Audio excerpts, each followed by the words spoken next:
Hello student, स्वागत है आपका आईसीटी वर्चुअल क्लासेस में। मैं हूं कविता, आपकी साइंस टीचर।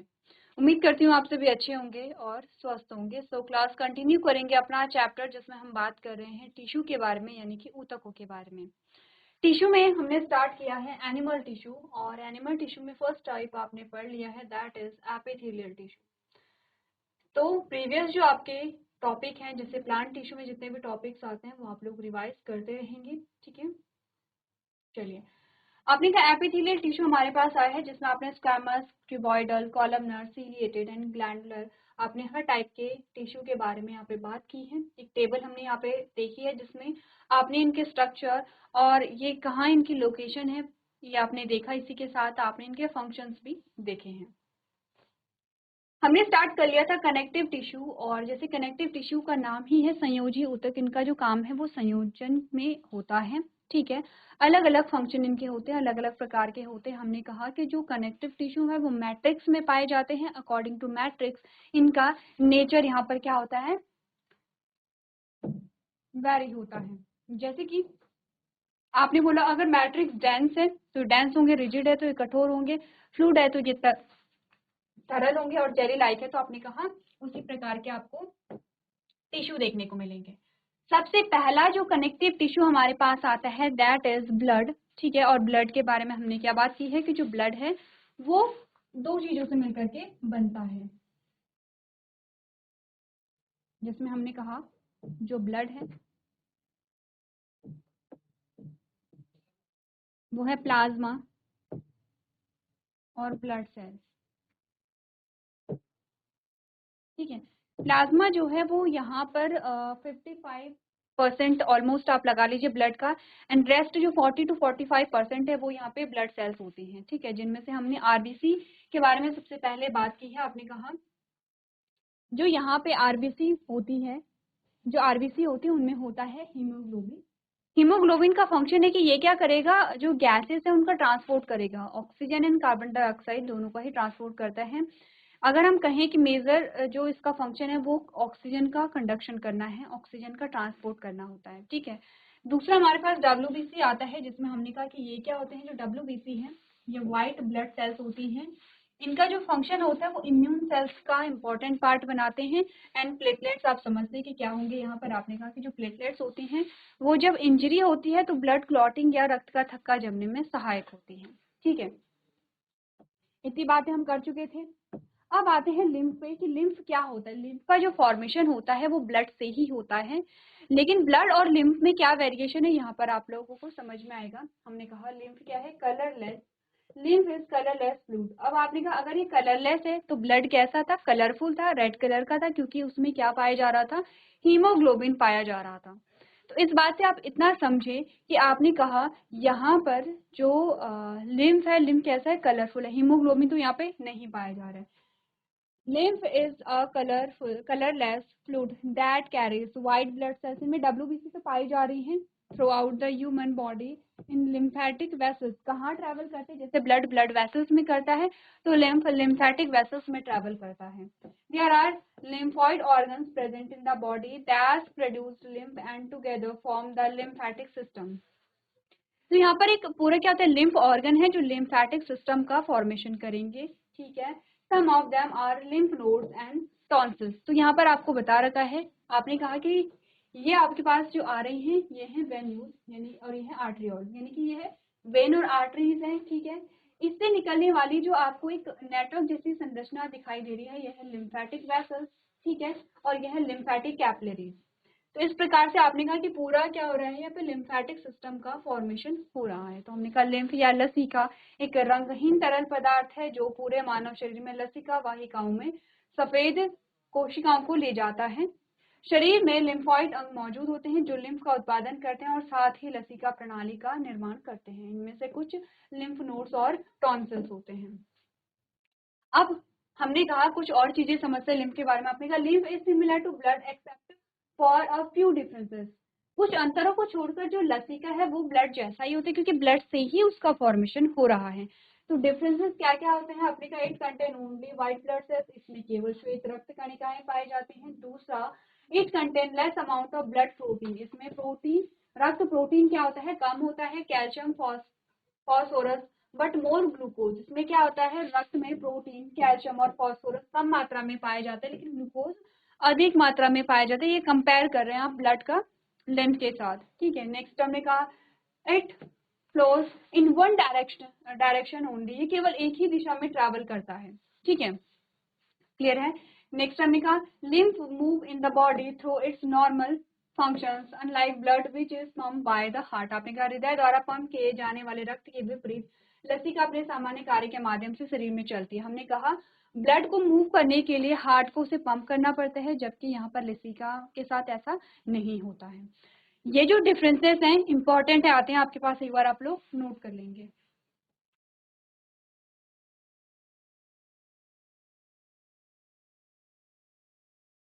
चलिए आगे बढ़ते हैं यहाँ पर और बात करते हैं कि लसिका के क्या घटक हैं या क्या कंपोनेंट्स हैं जिसमें आप समझते हैं कि लसिका का जो निर्माण होता है वो ब्लड से ही होता है। आपने कहा लिम्फ प्लाज्मा, सबसे पहले क्या होता है लसिका प्लाज्मा। आपने कहा lymph plasma carries infection fighting proteins along with other substances such as water, calcium and phosphorus. तो सबसे पहले क्या होता है, जो लिम्फ में लसिका भी होगा, यानी कि लिम्फ भी होगा, ठीक है, प्लाज्मा भी होगा, लिम्फ में क्या होगा, प्लाज्मा भी होगा। लसिका प्लाज्मा पानी, कैल्शियम और फास्फोरस जैसे अन्य पदार्थों के साथ संक्रमण से लड़ने वाले प्रोटीन ले जाते हैं। तो आपने कहा लिम्फ में क्या होते हैं, यहाँ पे आपने कहा जो डिजीज को रेजिस्ट करते हैं ऐसे प्रोटीन यहाँ पर होते हैं। दूसरा हमने कहा लिम्फ कार्पल, ठीक है, जो लिम्फ कणिकाएं होती हैं। हमने कहा lymph carpal comprise white blood cells, red blood cells, platelets are not present in lymph। आपने कहा लसिका कणिकाएं श्वेत रक्त कणिकाएं होती हैं, लसिका में लाल रक्त कणिकाएं और प्लेटलेट्स मौजूद नहीं होती हैं। तो सिर्फ क्या होगा, डब्ल्यूबीसी प्रेजेंट होता है, आरबीसी और प्लेटलेट्स इसमें प्रेजेंट नहीं होती हैं, ठीक है। चलिए ये हमने बात की है लिम्फ के बारे में। तो हम कह सकते हैं कि जो लिम्फ है वो, क्योंकि उसमें डिजीज रेजिस्टेंस जो प्रोटीन्स है वो प्रेजेंट होते हैं, तो ये क्या करते हैं, हमें सुरक्षा प्रदान करते हैं। अगला जो हमारा संयोजी ऊतक आता है वो है बोन, ठीक है, यानी कि हड्डी। हड्डी भी क्या है, आपका एक संयोजी ऊतक है। और हड्डी का अगर हम फंक्शन देखें, क्या फंक्शन होते हैं हड्डियों के, सबसे पहला जो काम होता है हड्डी का वो हमारे शरीर को एक फ्रेम देना होता है, स्ट्रक्चर प्रोवाइड करना होता है। जैसे कि आपने स्केलेटल सिस्टम अगर देखा होगा, ठीक है, आप सभी ने देखा होगा, आपके लैब में जो बायो लैब होती है उसमें होता है, फोन में आप देखते हैं, सभी जो जितने भी आपके स्केलेटल सिस्टम होते हैं आप देखते हैं कि वो हमें एक संरचना प्रदान कर रहे हैं, ठीक है। दूसरा जो फंक्शन इसका होता है, आपने कहा कि ये जो आपके सॉफ्ट ऑर्गन होते हैं, जो डेलिकेट ऑर्गन्स होते हैं या जो इंटरनल ऑर्गन्स होते हैं, ये उन्हें सुरक्षा प्रदान करता है। जैसे कि हमने कहा कि हमारे जो लंग्स होते हैं, हमारा जो लिवर है, हार्ट है, किडनी है, ये जितने भी आपके सॉफ्ट ऑर्गन्स होते हैं वो क्या होते हैं, आपका जो एक जो कंकाल तंत्र होता है उसके अंदर सेफ रहते हैं, ठीक है।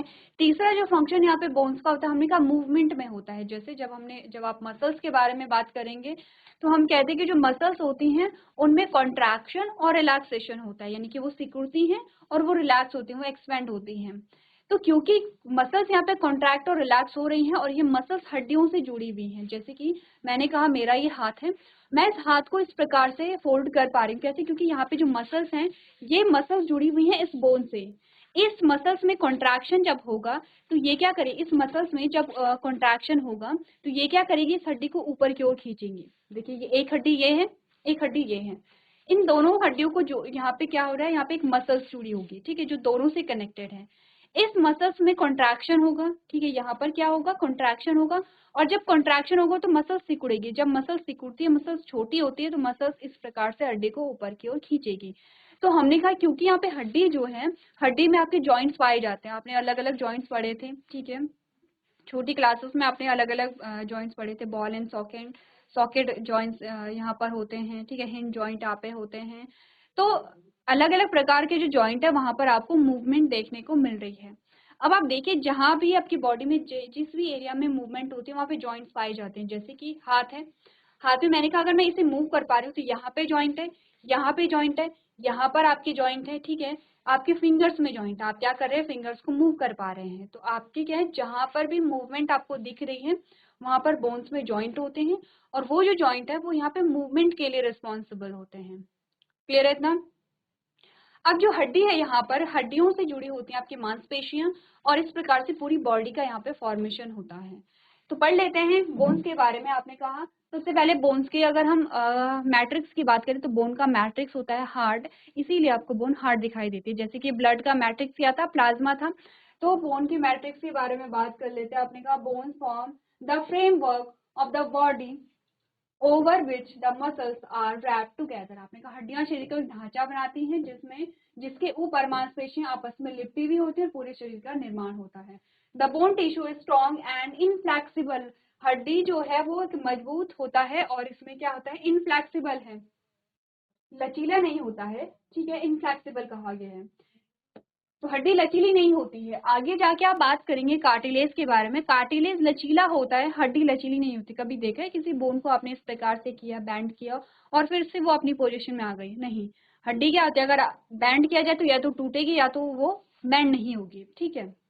नेक्स्ट हमने कहा therefore the bone cells are present in the rigid matrix that is formed from a calcium and phosphorus. आपने कहा इसलिए अस्थि कोशिकाएं कठोर मैट्रिक्स में मौजूद होती है जो कैल्शियम और फास्फोरस से बनता है। तो हड्डी का जो मैट्रिक्स बनता है वो कैल्शियम एंड फास्फोरस से बनता है। मैट्रिक्स कैसा है, रिजिड है, टफ है, हार्ड है, इसीलिए आप बोन्स को भी क्या देखते हैं, यहाँ पे हार्ड देखते हैं, ठीक है। तो कुछ ऐसी चीजें नहीं है जो आपको समझ नहीं आएंगे। एक बार पढ़िए स्टेटमेंट को और अपने नोट्स भी देखिए, अगर कोई पॉइंट रह जाता है तो वो साथ में आप लोग नोट करते रहेंगे।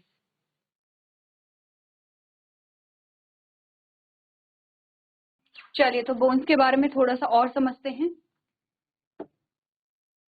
आपने कहा the bones comprise a microscopic tubes called Haversian canals. आपने कहा हड्डियों में जो सूक्ष्म नलिकाएं होती है जिन्हें हेवेरियन कैनाल कहा जाता है, ठीक है। नेक्स्ट हमने कहा they are connected in a osteons, rough cylindrical structures present along the edges of the bone। ये क्या होती हैं, हड्डी के धुरी के साथ मौजूद ऑस्टियन खुरदुरी बेलनाकार संरचनाओं में समाहित होती हैं। They allow blood vessels, lymphatic vessels and nerve fibres to travel through them. आपने कहा जो बोन्स होती हैं वो रक्त वाहिकाओं, लसिका वाहिकाओं और तंत्रिका तंतुओं को उनके मध्य से यात्रा करने की अनुमति देते हैं। तो यात्रा तो सही वर्ड नहीं होगा। देखिए आपको कहा गया है कि बोन जो होती हैं वो हार्ड स्ट्रक्चर तो हैं, लेकिन उनके अंदर आपको यहाँ पे क्या क्या चीजें मिल सकती हैं, किस किस के नाम आपको बता रखे हैं। रक्त वाहिकाएं, ब्लड वेसल्स होती हैं, लिम्फ वेसल्स होती हैं, और आपके यहाँ पे तंत्रिका तंतु होते हैं, यानी कि जो न्यूरॉन्स होते हैं या नर्व फाइबर्स होते हैं। क्योंकि सेंसेशन जो आपको फील होती है, जैसे कि टीथ जो है, तो टीथ में आपको सेंसेशन फील होती है, ठीक है, क्योंकि उसमें क्या है, आपके जो नर्व फाइबर है वो पाए जाते हैं। इसके अलावा आपने कहा कि इन्हें एनर्जी यहाँ पर मिलती रहे, उसके लिए क्या होते हैं, आपके ब्लड वेसल्स होते हैं, लिम्फ वेसल्स होते हैं। तो ये सभी चीजें जो हैं वो आपके जो बोन्स होते हैं उनमें भी पाए जाते हैं। These canals have a These canals have concentric channels that cause a lamellae around them। आपने कहा कि इन कैनाल्स के चारों ओर क्या होते हैं, लैमेले नामक सकेंद्रिक चैनल होते हैं। The Haverian canals communicate with bone cells through the connections called a canaliculi। ठीक है, हमने कहा हेवेरियन नहरें जो है वो कैनालिकुली नामक कनेक्शन के माध्यम से हड्डियों की कोशिकाओं के साथ क्या करते हैं, यहाँ पे संचार करते हैं। नेक्स्ट जो पॉइंट हमारे पास आते हैं, आपको बोन्स दिखा रखा है और कार्टिलेज यहाँ पर दिखा रखा है। बोन्स एंड कार्टिलेज में क्या डिफरेंस होता है उसको देखिए। कार्टिलेज जो आपके पास आते हैं, ठीक है, Cartilage is present over the joints of the bones and provide them with a smooth structure। Cartilage क्या होते हैं, हड्डियों के जोड़ों के ऊपर पाए जाते हैं, ठीक है, और उन्हें एक क्या देते हैं, स्मूथ जो स्ट्रक्चर है वो प्रदान यहाँ पर करते हैं। कार्टिलेज जो होते हैं वो बोनी स्ट्रक्चर होते हैं, बोन जैसे स्ट्रक्चर होते हैं, लेकिन ये फ्लेक्सिबल होते हैं। जैसे बोन है वो हार्ड होती हैं, कार्टिलेज आपके क्या होते हैं, यहाँ पे फ्लेक्सिबल होते हैं। तो कार्टिलेज कहाँ पे पाए जाते हैं, ये जो आपका ईयर है, ये आउटर जो आपकी जो ईयर आपको दिखाई दे रहा है, आप इसे इजिली क्या कर सकते हैं, बैंड कर सकते हैं। आपकी जो नोज है, नॉस्टल्स के बीच में जो आपके कार्टिलेज है वो वहां पर पाई जाती हैं। तो आप देख सकते हैं कार्टिलेज और बोन में यहाँ पे क्या डिफरेंस आता है। आपने कहा for example knows tip and air pinna, trachea and larynx से आपके एग्जांपल है। उदाहरण के लिए नाक की जो नोक होती है, कान का जो पिन्ना होता है, श्वास नली है और स्वर यंत्र है, यहाँ पर कार्टिलेज पाए जाते हैं। They contain a solid matrix made of protein and sugar. They have a homogeneous matrix. आपने कहा इसमें प्रोटीन और जो शुगर होती है इसे सही कर लेंगे, ठीक है। प्रोटीन और शुगर से बना हुआ इनका ठोस मैट्रिक्स होता है, ठीक है। इसके पास एक समरूप मैट्रिक्स होता है। नेक्स्ट है, यह हमारे शरीर के विभिन्न हिस्सों को सहारा और लचीलापन प्रदान करता है। क्या करता है? सपोर्ट एंड फ्लेक्सिबिलिटी प्रोवाइड करता है हमारे शरीर को। तो ये आपने पढ़ा है बोन एंड कार्टिलेज के बारे में। नेक्स्ट आप ध्यान दे रहे हैं, अगर हम देखेंगे कि आप क्या क्या चीजें पढ़ रहे हैं, इसीलिए मैंने आपको बोला है कि आप क्या कर लेंगे, पूरी जो टेबल है उसे नोट कर लेंगे, तभी आपको समझ आएगा कि आप पढ़ क्या रहे हैं। एपिथेलियल टिश्यू पढ़ा आपने, कनेक्टिव टिश्यू पढ़ रहे हैं जिसमें आपने फ्लूइड, सबसे पहले आपने फ्लूइड के बारे में पढ़ा जिसमें बोन एंड लिम्फ को आपने देखा, स्केलेटल में आपने बोन एंड कार्टिलेज को देखा यहाँ पे। अब आप बात कर रहे हैं यहाँ पर एरियोलर और एडिपोज। एडिपोज की कोई टाइप नहीं है आपके पास, एरियोलर के आपके पास टेंडन एंड लिगामेंट है, ठीक है। तो सीक्वेंस देखिए, आप चीजें क्या पढ़ रहे हैं वो आपको ध्यान रखना होगा। ये सारे ही क्या है, कनेक्टिव टिश्यू के टाइप हमारे पास आते हैं। चलिए अब आप बात करते हैं एरियोलर कनेक्टिव टिश्यू के बारे में, ठीक है। एरियोलर दो टाइप के हमने देखे हैं, क्या क्या होते हैं, टेंडन है, लिगामेंट है। पहले एरियोलर की डेफिनेशन देख लेते हैं, देन दोनों टाइप्स के बारे में बात कर लेंगे। हमने कहा था areolar connective tissue is the type of connective tissue that is present through out the human body. कहाँ पे पाए जाते हैं? पूरी बॉडी में पाया जाता है। हमने कहा एरियोलर संयोजी ऊतक का एक प्रकार है, ठीक है, जो पूरे मानव शरीर में मौजूद होता है। नेक्स्ट हमने कहा it provides support and helps to protect organ.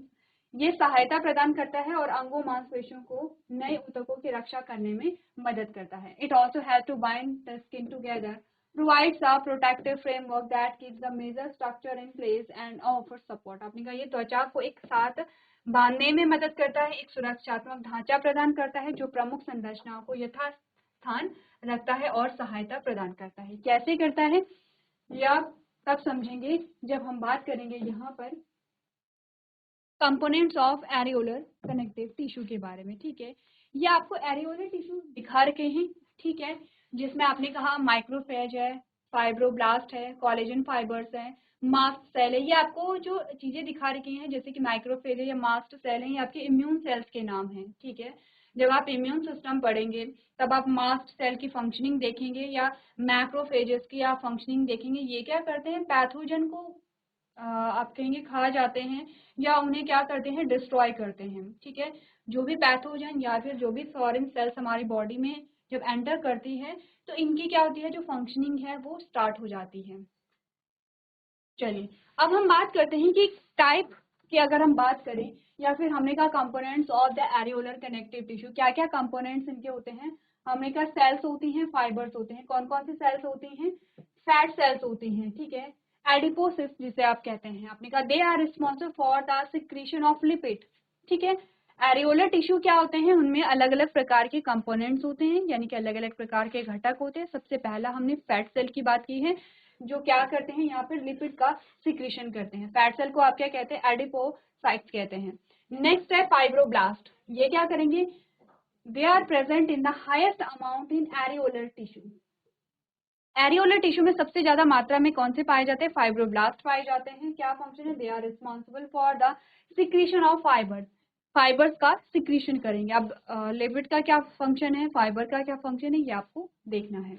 Next है हमारे पास आती है मास्ट सेल, जो अभी आपने डायग्राम में देखी, आपने कहा they release histamine that play a role in allergic reaction. क्या होता है, देखिए आपने देखा होगा कि कभी कभी क्या होता है कि हमारी बॉडी में कोई फॉरेन पार्टिकल्स आ गया है, वो पैथोजन है।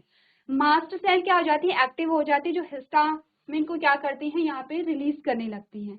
इससे दो चीजें होती हैं, जो आपके ब्लड वेसल्स हैं उनमें इन्फ्लामेशन देखने को मिलता है, वो फूलने लगती हैं, और जो आपके यहाँ पे जो रेस्पिरेटरी ट्रैक है उनमें कॉन्ट्रैक्शन होने लगता है। ऐसा क्यों होता है, ऐसा इसलिए होता है कि कोई जो पैथोजन है वो या तो किल हो जाए या तो हमारी बॉडी से बाहर निकल जाए, ठीक है। तो हमने कहा कि दो चीजें होती हैं, जो ब्लड वेसल्स हैं आपकी वो क्या हो जाती है, इन्फ्लामेशन हो जाते हैं, और जो रेस्पिरेटरी ट्रैक है वो कॉन्ट्रैक्ट होने लगता है। ये सारे जो फीचर्स आप देखते हैं ये किसी भी प्रकार के पैथोजन से बचने के लिए होते हैं। बट कभी कभी क्या होता है कि हमारा इम्यून सिस्टम जब अगर वो हाइपर एक्टिव हो जाए, जैसे कि आपने कभी सुना होगा कि किसी को पॉलिन ग्रेन से एलर्जी है, किसी को किसी स्पेसिफिक टाइप की जो स्मेल होती है या फ्रेग्रेंस होती है, जैसे कि किसी को किसी फूल से एलर्जी होती है, क्योंकि वो जो फूल की जो उसमें क्या होंगे, पॉलन ग्रेन हो सकते हैं, उसकी खुशबू हो सकती है, किसी को डस्ट पार्टिकल से एलर्जी होती है, ठीक है, किसी को किसी घास से एलर्जी होती है। तो उसमें एक्चुअली में होता क्या है कि कोई पॉलन ग्रेन है, अगर किसी ने क्या किया, जब सांस ली तो वो क्या होता है, हमारी बॉडी में एंटर कर जाएगा। अब हमारी जो मास्ट सेल है वो उसे एज अ पैथोजन वहां पे डिटेक्ट करती हैं, as a foreign particle detect करती हैं। कोई भी पार्टिकल आ गया, चाहे वो पैथोजन नहीं है, वो सिंपली एक पॉलन ग्रेन था या वो सिंपली एक डस्ट पार्टिकल था, उसे हमारा जो इम्यून सिस्टम है वो हाइपर एक्टिव हो जाता है। उसे लगता है कि कोई फॉरेन पार्टिकल आ गया है जो पैथोजन यहाँ पर है। उसके लिए सेम चीजें होती हैं कि ब्लड वेसल्स में इन्फ्लामेशन हो गई है और आपका जो रेस्पिरेटरी ट्रैक है उसमें कॉन्ट्रैक्शन शुरू हो जाता है। जब कॉन्ट्रैक्शन शुरू होता है तो आप देखते हैं कि सांस लेने में प्रॉब्लम होने लगती है। तो आप क्या कहते हैं, एलर्जी है, किससे, पॉलन ग्रेन से या डस्ट पार्टिकल से एलर्जी है। क्योंकि अगर वहां पे रेस्पिरेटरी ट्रैक में कॉन्ट्रैक्शन होगा तो आप सांस नहीं ले पाएंगे, सांस लेने में आपको प्रॉब्लम होगी, आप तेजी से सांस लेने लगेंगे। तो ये क्या है, एलर्जिक रिएक्शंस होती हैं, ठीक है। तो यहाँ पर क्या है, दो, अगर इम्यून सिस्टम नॉर्मली काम कर रहा है तो ये तभी होगा जब कोई पैथोजन या कोई रोगजनक या रोगकारक आपकी बॉडी में आता है। अगर इम्यून सिस्टम हाइपर एक्टिव होता है तो कोई भी पार्टिकल आ रहा है, कोई बॉडी जो है किसी पर्टिकुलर पार्टिकल्स के लिए क्या हो जाती है, हाइपर एक्टिव हो जाती है। वो डस्ट पार्टिकल हो सकते हैं और वो क्या हो सकते हैं यहाँ पर,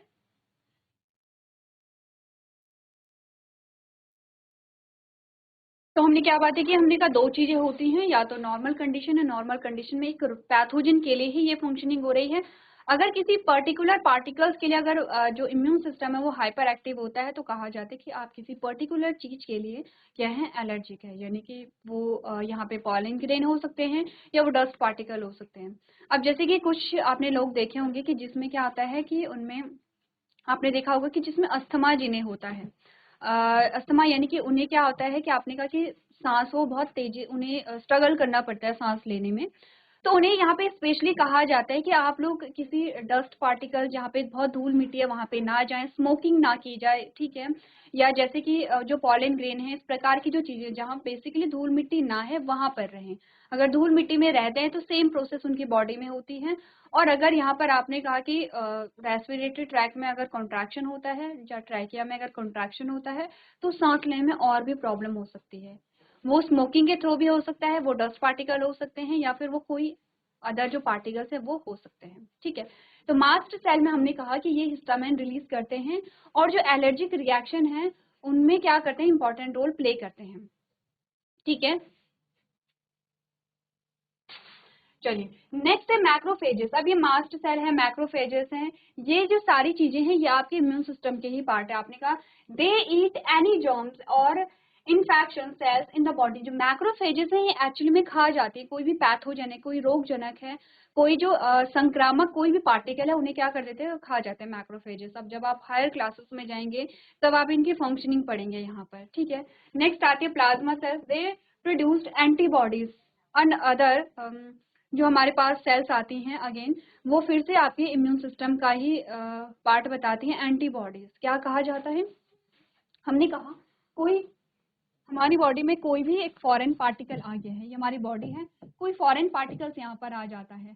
अभी ये हमारे क्या है, इम्यून सिस्टम है, इम्यून सिस्टम में आपकी इम्यून सेल्स। जब ऐसा नहीं होता है, ऐसे बॉक्स जैसी संरचनाएं नहीं होती हैं, आपको समझाने के लिए बता रखे हैं। ये क्या हो जाती है, एक्टिव हो जाती हैं, ठीक है, ये एक्टिव हो जाती हैं। अब इस पे लगे होंगे एंटीजन, ठीक है, हर एक पे एंटीजन लगे होते हैं।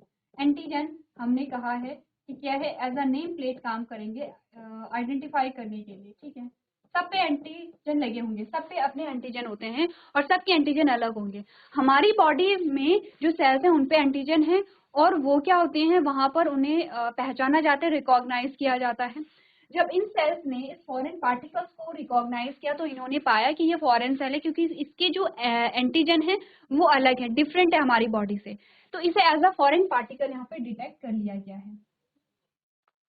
अब इसको किल करने के लिए, इसको मारने के लिए या फिर इसे कैप्चर करने के लिए हमने कहा यहाँ पर बनती हैं एंटीबॉडीज, ठीक है, एंटीबॉडीज बनेंगी यहाँ पे,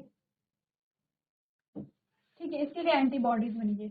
एंटीबॉडीज क्या करती हैं, इन्हें कैप्चर करती हैं, मैक्रोफेजेस क्या करेंगे, इन्हें खा जाएंगे, इन्हें किल कर जाएंगे। तो इस प्रकार से फंक्शनिंग होती है इम्यून सेल्स की।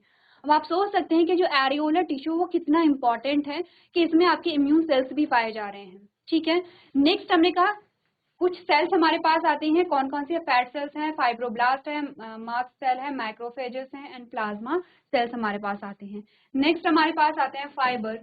नेक्स्ट आते हैं फाइबर।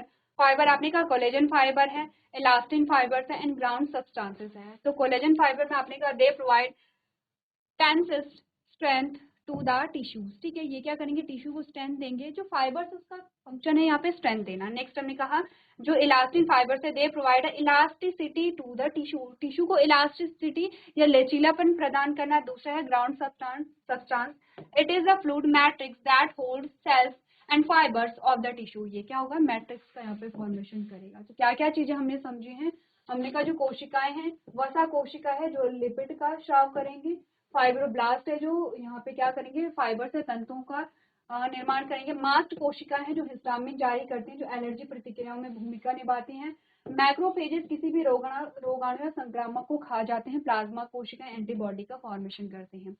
कोलेजन फाइबर क्या करेंगे? ऊतकों को तन्यता प्रदान करेंगे। इलास्टिन क्या करेंगे? इलास्टिसिटी या फिर लचीलापन प्रदान करेंगे। जो ग्राउंड सब्सटेंसेस होते हैं, द्रव मैट्रिक्स है जो ऊतक कोशिकाओं और तंतुओं को धारण यहाँ पर करता है। तो एक बार पढ़िए सारी चीजों को जो भी हमने यहाँ पे डिस्कस की हैं।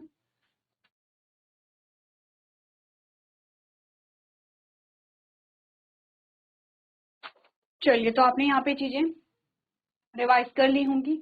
अब हमारे पास कुछ चीजें आती है, जैसे लिगामेंट आता है और जैसे हमने कहा कि टेंडोन आते हैं। क्या होते हैं लिगामेंट एंड टेंडोन, कहाँ पाए जाते हैं? इसके बारे में नेक्स्ट लेक्चर में यहाँ पे कंटिन्यू करेंगे। तो आपको करना क्या है? अभी तक हमने जो समझा है एरियोलर टिश्यू और उसके कंपोनेंट्स के बारे में एक बार आप लोग पढ़ लेंगे। इंपॉर्टेंट है, मस्ट है, क्वेश्चन आपके पास आते हैं। तो इसी के साथ हमारा जो लेक्चर है वो यहाँ पे कंप्लीट होता है। आज के सेशन में इतना ही करेंगे। तो अभी तक क्लास में बने रहने के लिए आपका धन्यवाद।